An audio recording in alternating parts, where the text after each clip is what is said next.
very much, everybody. It's a great honor to have President Ferdinand Marcos Jr. of the Philippines, a great family legacy, and highly respected in this country. I know that because I have many friends in the Philippines, and there's great respect, or I couldn't say it, so congratulations. Thank you. We're going to be talking about trade. We're going to be talking about war and peace.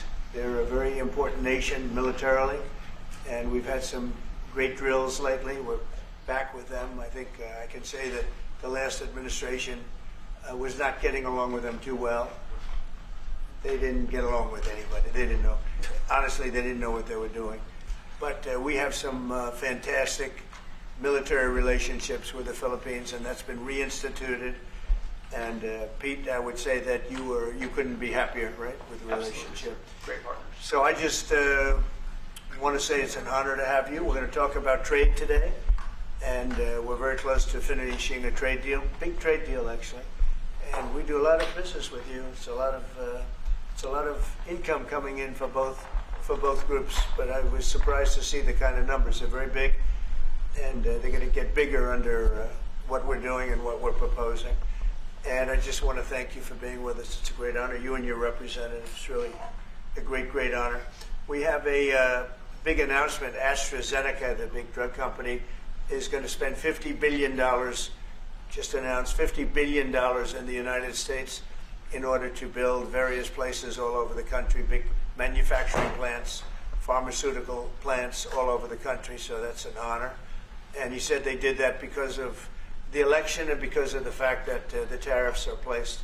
So they're building their facilities in New York. $50 billion, that's a big investment. And it's going to be a very good investment. I have no doubt about it. So thank you to AstraZeneca. And with that, I'd like to have you say a few words, please. Thank you very much, Mr. President. Of course, we're all very happy to be here to once again reaffirm the very strong ties between the Philippines and the United States, ties that go back over 100 years. And considering the context in which we live these days, especially in my part of the world, this has evolved into as important a relationship as is possible to have. We must remember that the United States is our only treaty partner in the Philippines, and that has stood us in good stead over the years, certainly through the Second World War, and the cultural memory of all Filipinos, down to even the school children, is that our strongest, closest, most reliable ally has always been the United States. That is something that we value, that we are grateful for, and that we will continue to foster as we go on. With the leadership of President Trump, I am very confident that we will be able to achieve that. I think it is worthwhile to remember that it was President Trump who, in his first term, characterized the relationship between the Philippines and the United States as ironclad. And that has been necessarily the case since that time that you made that statement, sir. And it is something that the Philippines will always hold close to its heart. Thank you once again, and we are honored, and it is our great pleasure to be here and to visit with the President of the United States. Thank you, sir. It's my great honor. Any questions? Mr. President. Yeah, please go ahead. Go ahead. Mr. President, do you think that Fed Chair Jerome Powell should resign? I think he's doing a bad job, but he's going to be out pretty soon anyway. In eight months, he'll be out. But I call him too late. He's too late all the time. He should have lowered interest rates many times. Europe lowered their rate 10 times. We lowered ours none. And it's causing a problem for people that want to buy a home. Look, our economy is so strong now, we're blowing through everything. We're setting records. You know that, you see that. And whether it's the Philippines or anyone else, we're setting records at levels that nobody's ever seen before. But you know what?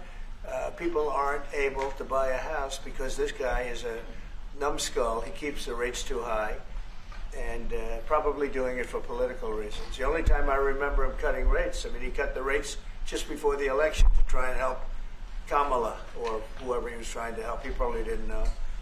And he's building a building. He's $2.7 billion. They have a $900 million overrun. What is that? And that was given by Biden. That was another Biden deal. And this guy's building this building that's severely overrun. And what does he need the building for? Why does he need space for more people? So they did a big study the other day, and they called all of the great intellects and the great economists and all of the great everything. And it was 71, and only 2 got it right. Me and another gentleman that happens to be very smart. 69 people got it wrong, and the Fed got it wrong, more wrong than anybody. And you know, he has these think tanks, and they build buildings for people that think. And it's really not thinking. It's a little bit of combination of thinking, but it's something you sort of have or you don't have. They don't. The job he's done is just terrible. He ought to raise interest rates. You know, we should be at 1%. We should be leading the world. Instead, we're paying 4%. And if you look at what that means, that's over $1 trillion in interest that we have to pay. That with the striking of a pen, we would be saving more than $1 trillion. Is that right, Scott? Yes, Do you have sir. anything to say about it? Yes, sir. I called yesterday and this morning for the Fed to do a big internal investigation to understand not their monetary policy, but everything else. The Fed has had big mission creep, and that's where a lot of the spending's going. That's why they're building these new or refurbishing these buildings. And I think they got to stay in their lane. And I think that based on the way they cut rates last fall, they should be cutting rates now. It's inconceivable, I know the Fed very well, that they can be spending $2.7 billion to build a building. They don't do anything. It's the greatest job. You show up one day, a half a day, you make a little speech, the economy's doing well, the economy's not doing well, we're going to raise interest. And he's got it wrong. That's why I call him too late, T-O-O, too late. And it's really too bad. But it is affecting people that want to buy houses, and that shouldn't happen. And Mr. President, And you know, he should lower them. Those rates should be 3 points lower. That's what they should be, 3 points lower, maybe more than that. Mr. President, I would like to ask both of you Yes. one question. Mr. President Marcos, next year, Philippines is going to be the rotating chair of ASEAN. I wonder, how do you plan to balance your relationship between the United States and China? And for President Trump, Kremlin yesterday said if you are going to Beijing in September, they wouldn't rule out a meeting between you and President Putin. Is such a meeting possible? And how soon do you plan to visit China? Well, we have a lot of meetings possible. President Xi has invited me to China, and we'll probably be doing that in the not too distant future. A little bit out, but not too distant. And I've been invited by a lot of people, and we'll make those decisions pretty soon. Please. Well, as you say, we are chairing ASEAN for 2026.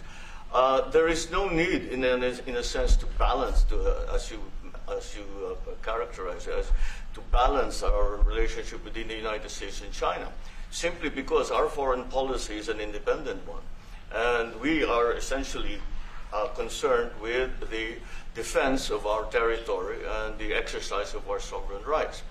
Now, whether we do this not alone, we need to do this with our partners. And again, our strongest partner has always been the United States.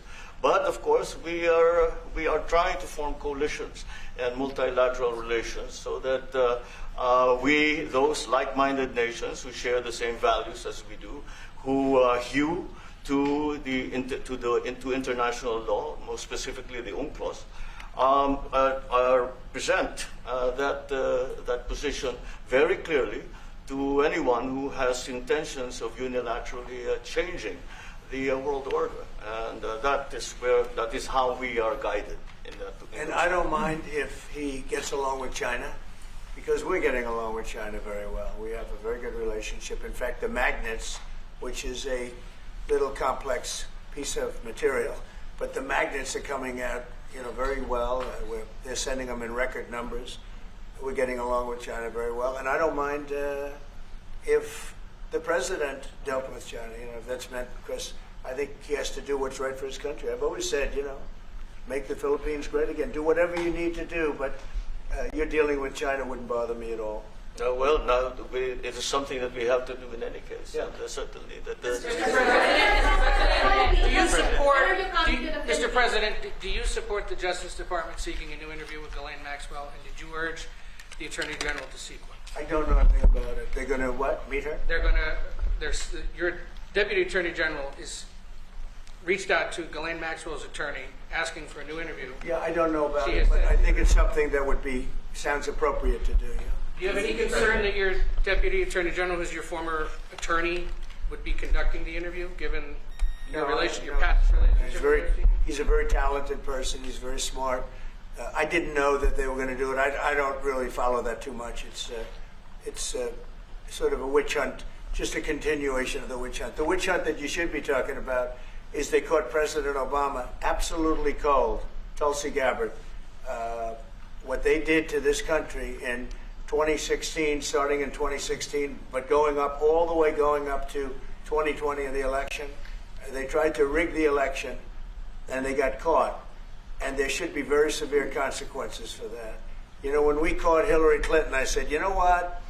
Let's not go too far here. It's the ex-wife of a president, and I thought it was sort of terrible. And I let her off the hook, and I'm very happy I did. But it's time to start, after what they did to me, and whether it's right or wrong, it's time to go after people. Obama's been caught directly. So people say, a group. It's not a group. It's Obama. His orders are on the paper. The papers are signed. The papers came right out of their office. They sent everything to be highly classified. Well, the highly classified's been released. And what they did in 2016 and in 2020 is very criminal. It's criminal at the highest level. So that's really the things you should be talking about. I know nothing about the other, but I think it's appropriate that they do go. May I ask you about that, Mr. President? Tulsi Gabbard has submitted a criminal referral to the Department of Justice. From your perspective, who should the DOJ target as part of their investigation? What specific figures in the Obama administration? Well, based on what I read, and I read pretty much what you read, it would be President Obama. He started it. And Biden was there with him, and Comey was there, and Clapper. The whole group was there. Brennan, they were all there in a room. Right here, this was the room. This is much more beautiful than it was then, but that's okay. I have nice pictures up that came out of the vaults. They were in there for 100 years. This is much more beautiful.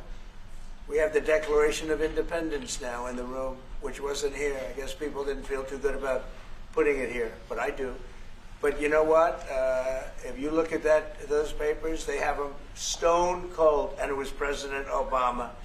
It wasn't lots of people all over the place. It was them too. But the leader of the gang was President Obama, Barack Hussein Obama. Have you heard of him? And except for the fact that he gets shielded by the press for his entire life, that's the one they... Look, he's guilty. It's not a question. I like to say, let's give it time. It's there. He's guilty. This was treason. This was every word you can think of. They tried to steal the election. They tried to obfuscate the election. They did things that nobody's ever even imagined, even in other countries. You've seen some pretty rough countries. This man has seen some pretty rough countries, but you've never seen anything like it. And we have all of the documents. And from what Tulsi told me, she's got thousands of additional documents coming. So President Obama, it was his concept, his idea, but he also got it from crooked Hillary Clinton. Crooked is a $3 bill.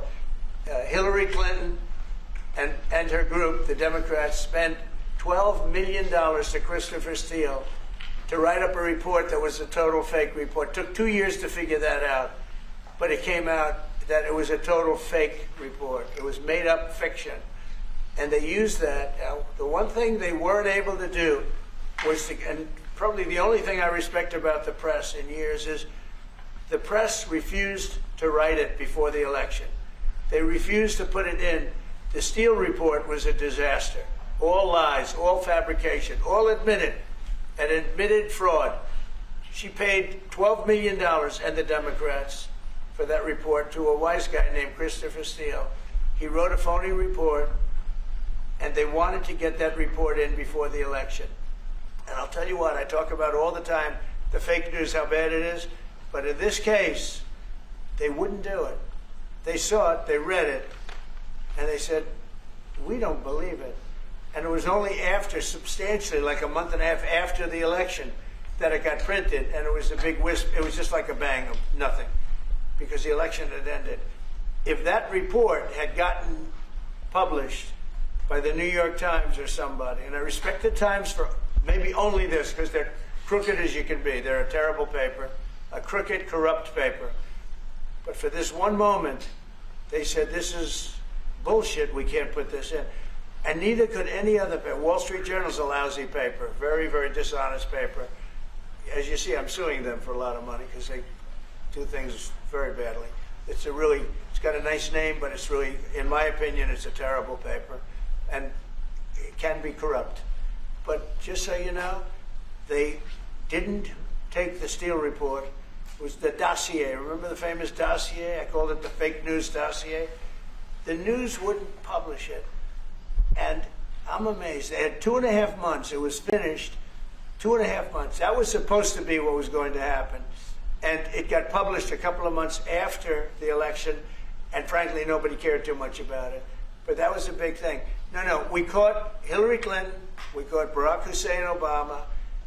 They're the ones. And then you have many, many people under them. Susan Rice. They're all there. The names are all there.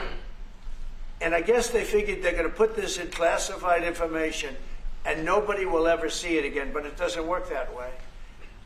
And it's the most unbelievable thing I think I've ever read. So you ought to take a look at that and stop talking about nonsense, because this is big stuff. Never has a thing like this happened in the history of our country. And by the way, it morphed into the 2020 race. And the 2020 race was rigged, and it was a rigged election. And because it was rigged, we have millions of people in our country. We had inflation. We solved the inflation problem. But millions and millions of people came into our country because of that. And people that shouldn't have been, people from gangs and from jails and from mental institutions, people that we don't want in our country, people that we're getting out, dangerous people. 11,888 murderers, many of them 50%, more than 50%, murdered more than one person. I hate to say this with such a distinguished guest, but you know, they asked me a question. I got to answer the question. No, Barack Hussein Obama is the ringleader. Hillary Clinton was right there with him, and so was Sleepy Joe Biden, and so were the rest of them. Comey, Clapper, the whole group. And they tried to rig an election, and they got caught. And then they did rig the election in 2020. And then because I knew I won that election by a lot, I did it a third time, and I won in a landslide. Every swing state won the popular vote. But I won that all the same way in 2020. And look at the damage that was caused. How crucial is the ammunition hub, and how crucial is the ammunition hub that the U.S. plans to build in Subic and the Luzon corridor, considering that these will be built in areas that hosts strategic ports as well as military air bases? You're talking ammunition? Yes, the U.S. House Congressional Committee on Appropriations approved a budget. What's very important. Otherwise, we wouldn't have approved it. Sorry? Yeah, it's very important. Otherwise, we wouldn't. We need ammunition. We're going to end up in a few months, we'll have more ammunition than any country has ever had. We're going to have more missiles than any country has ever had. We're going to have all the speedy missiles. We'll have the speedy ones, the slow ones, the accurate ones, the ones that are slightly less accurate. We have everything. But we will have more ammunition than any country has ever had. It's very important to me. And how Go ahead, please, Red. Sir, when you say that you're close to making a trade deal, what gaps remain? And for President Marcos, sir, I was just wondering, do you not think that perhaps the Philippines hosting U.S. missile systems could be considered escalatory by China, especially because they can strike deep into mainland China? Thank you. Well, it's an honor to be with this gentleman. You know, I've known him, and I've known his family, actually, but I've known him. And I assume you're from the Philippines? Are you from the Philippines? Yes, sir. It's good. You're very lucky to be from the Philippines. Right? It's a great place. But we're going to have a very good relationship. I mean, I know you had some problems with another president, and it was not your fault. It was the president's fault. And the country was maybe tilting toward China, but we untilted it very, very quickly. But you know, you had a country that was tilting toward China for a period of time. And I just don't think that would have been good for you. You can deal with China, you should deal with China, but when I got elected, everything changed and they came right back to us. President Trump, My question to President Marcos. Sorry. Say it again. Yeah, Brian, go ahead. Oh, Mr. President, I just wanted to piggyback off Sorry, I have housing. a question to President Marcos. I'll let the Yes, president yes. first. I'm sorry, what was the question again? It was about whether having U.S. missiles hosted in the Philippines could be considered escalatory by China. All of what we consider part of the modernization of the Philippine military is really as a response to the circumstances that surround the situation around the South China Sea and now what we used to refer to as Asia Pacific, which we have expanded now to the Indo-Pacific. And if we would certainly, like in any kind of military spending, we would wish that it wasn't necessary, but it is. And so that is what we are doing. And as an adjunct to the question about the ammunition production, this is actually the United States is assisting the Philippines in what we call our self-reliance defense program, which is to allow us to be self-reliant and to be able to stand our own 2 feet, whatever the circumstances that occur in the future. And the reason that we have encouraged more interaction with the United States is because it is necessary. And it is not just with the United States. It is with all our neighboring countries and even countries as far afield as the Scandinavian countries, the EU. And so this is an ongoing process. And again, I will stress the point that we do this because we feel it is necessary. Don't forget, just as tantamount to what you're asking, the Philippines were loaded up with ISIS and a lot of terrorists, and they were at a very, very dangerous point. And during my administration, we went in and we wiped them out, working with the Philippines, but we wiped them out. But if we didn't go in, I don't know what would have happened. I don't know who would be your president right now. But we spent a lot of time and a lot of talent on going into the Philippines and wiping out terrorists. They had a tremendous problem during my administration. And we cleaned it up, we got them out, and now you really have a good, solid country again. I believe so, yes. How can you make Mr. President, I wanted to follow up on the housing question. Yeah. You've got no tax on tips, no tax on overtime, no tax on Social Security. How important is it we have no tax on home sales, capital gains, to unleash the housing market in this country? Well, we're thinking about that, but would also unleash it just by lowering the interest rates. If the Fed would lower the rates, we wouldn't even have to do that. But we are thinking about no tax on capital gains on houses. And very impressed that you asked that question because nobody knew that. Well, how did you find that out? That's very. I wonder why there's somebody I'm very close to. There's a leaker. There's a leaker. I've also got a question. I find it a very interesting world that we know more about two people at a Coldplay concert just hours after that viral video than we know of Thomas Crooks 1 year after attempting to assassinate you. What is holding back the investigation on Thomas Crooks? Well, they've reported to me and they've told me things, and they really say they haven't found anything that was abnormal. I would say this: the Secret Service was very brave because they were right there and they jumped on me. They made a mistake. They should have had somebody on that roof, and they should have had communication with the local police, who also, they did a very good job, but they made some mistakes, and we have a whole different group of people now. I don't think anything can happen, but I think we have the best people anywhere in the world right now, and I think they've learned. And they went into him very, in great detail. They gave me the whole thing, and what can I do? They say that it was just a nut job that was looking to do this, and I spoke with the FBI, the new FBI. I spoke to the FBI, who was the old FBI. I wouldn't have believed a thing they said, because the old FBI under Comey was crooked as hell. He was one of the most crooked. Everybody should read the Horowitz report. Unfortunately, Bill Barr didn't use it. But the Horowitz report, not appointed by me, it was a report on Comey and the FBI. It is one of the worst shots at a human being I think I've ever seen. In fact, the New York Times did an editorial that was one of the worst editorials I've ever seen about anybody. That was about Comey. You ought to go back and get, and Barr didn't use it because he didn't have the guts to use it, or something happened. I don't know. Too bad. He went to Mr. Durham. Instead of doing the Durham, all they had to use is the Horowitz report. And I always felt badly for Horowitz, frankly, because he's a Democrat, I guess. He was appointed by a Democrat. But that report has gotten lost, and it shouldn't be lost. You should all go back. It should be mandatory reading.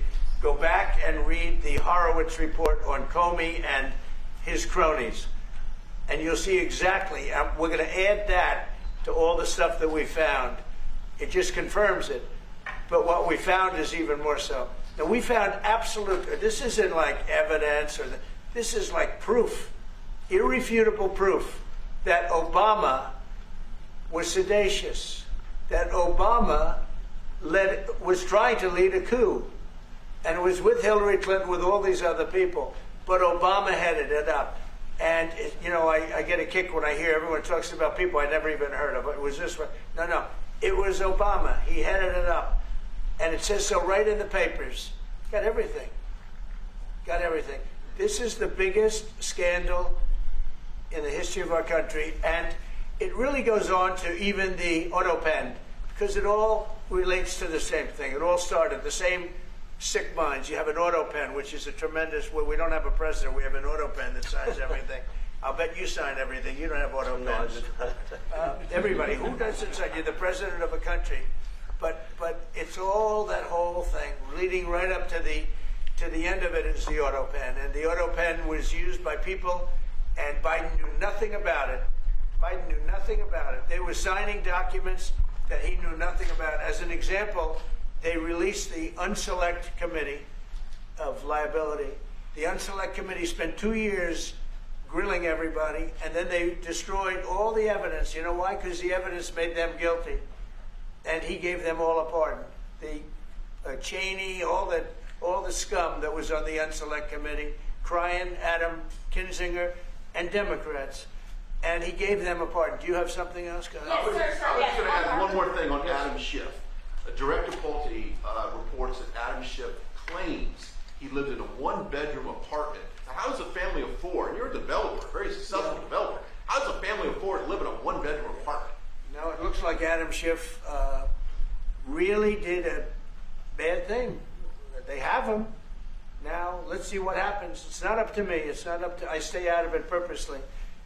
But it's mortgage loan fraud. It's a big deal. He defrauded banks and insurance companies and the federal government. But it's very simple. It's mortgage loan fraud. And you're right. It's a lot of people to live in a one-bedroom apartment, right? But he put it down. But he has a lot of other things far worse than that. So, no, Adam Schiff, they have him 100% on mortgage fraud. Now, if there's anybody else in this room except you would have no problem. But anybody else in this room, you'd have a problem. I'd have a problem. Yeah, please. So there was a hearing yesterday in the Harvard case. Would you allow Harvard to get their federal dollars back as a part of any agreement with the administration? No, I'm not giving. Harvard's been given $7 billion. Can you believe it? By the Fed, $7 billion, and we want money to go to all universities, not Harvard. Harvard got more than anybody else. They have $52 billion. They get huge tax incentives and tax breaks on that $52 billion. But they have $52 billion, and they got $7 billion over a short period of time.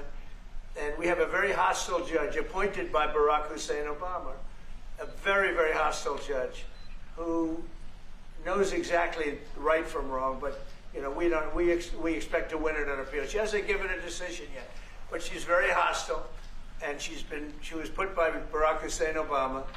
And generally speaking, anybody that does that, we're going to have problems with. So we don't expect to have. We won the case yesterday. Anybody that was there, that was a neutral would say we easily won the case. But a lot of the case, and a big part of it's going to be how much money Harvard gets in the future. That's not part of the case, and they're not going to get very much. Mr. President, where are we in terms of negotiating about the reciprocal tariff? How far are we? With who? With the Philippines. Yes, sir. How far Are you from the Philippines? Yes, sir. I'm Good. from the Philippines. How far are we from achieving Well, free it's tough. trade? He's a very tough negotiator. So far, we're not there because he's negotiating too tough. In fact, I used to like him better than I do now. He's too tough. But we'll probably agree to something. But he's strong, a strong negotiator. He loves your country. Mr. President, Mr. President, When are you coming to No, the no, Philippines, please. sir? You talk a lot about the severe consequences that those who are involved in the Russia hoax must face. In your view, sir, what are the next steps now that these documents are out there? Well, the Justice Department would have to act. And we have a very competent, very good, very loyal to our country person in Pam Bondi, very respected. And it's going to be her decision. Just a follow-up to that, sir. Christy Nome is in New York City visiting an off-duty CBP officer who was allegedly shot this weekend by an illegal alien who came into the country during the previous administration. Right. What is your message to any local leaders who continue to push sanctuary city policies after this nearly tragic incident? So the only thing I don't understand, because you like to understand things and we're all smart people and all, but why would they allow 21 million people into our country, unvetted, unchecked? You don't allow it. You wouldn't allow people in. He's tough. No, the country's run properly. Biden and his group of thugs, and I don't think it was Biden, I think it was the people that surrounded that beautiful Resolute desk right behind you.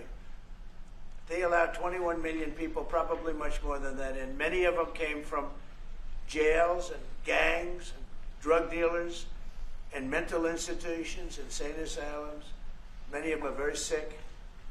21 million, probably 25 million, probably even more than that. And we're getting them out. Many were murderers, as I said. They killed people. Many killed more than one person. Stone cold murders. I don't understand why they would have allowed that. There's only two reasons. The vote.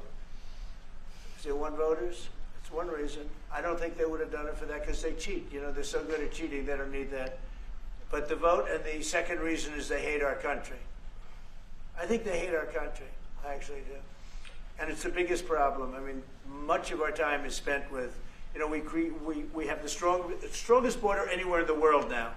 Maybe even stronger than your border, if you can believe it. We have no people came in last month, zero, which is pretty amazing. I'm not even sure I can believe that. But liberals are the ones that do that calculation. So, but we had no people come in. A year ago, we had hundreds of thousands of people come in. Hundreds of thousands of people. And they flowed in. And if it wasn't for the election, it would have been millions of people came in last year. So millions of people prior to election time, they allowed millions and millions of people to come into our, I mean, you saw it. They'd open the gates.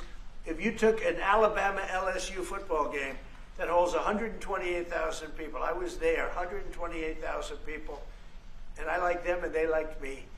But if you took that and doubled it, that's what used to flow into our country on a daily basis. It's not even believable. And we're getting them out, and we're starting with the worst ones. And we had a man shot yesterday, a police officer who's a great gentleman, shot right here in the throat. Probably won't be able to speak again. But he was brave, and he shot the other guy, and they ended up getting him. And you saw the scene where his friend took him to a hospital and dumped him down on the sidewalk. The whole thing was crazy. But why would anybody do to our country what these Democrats have done? And honestly, we can never forget it. We can never forget it. What they have done, the damage that they've done to America is very, very sad. Thank you very much, everyone.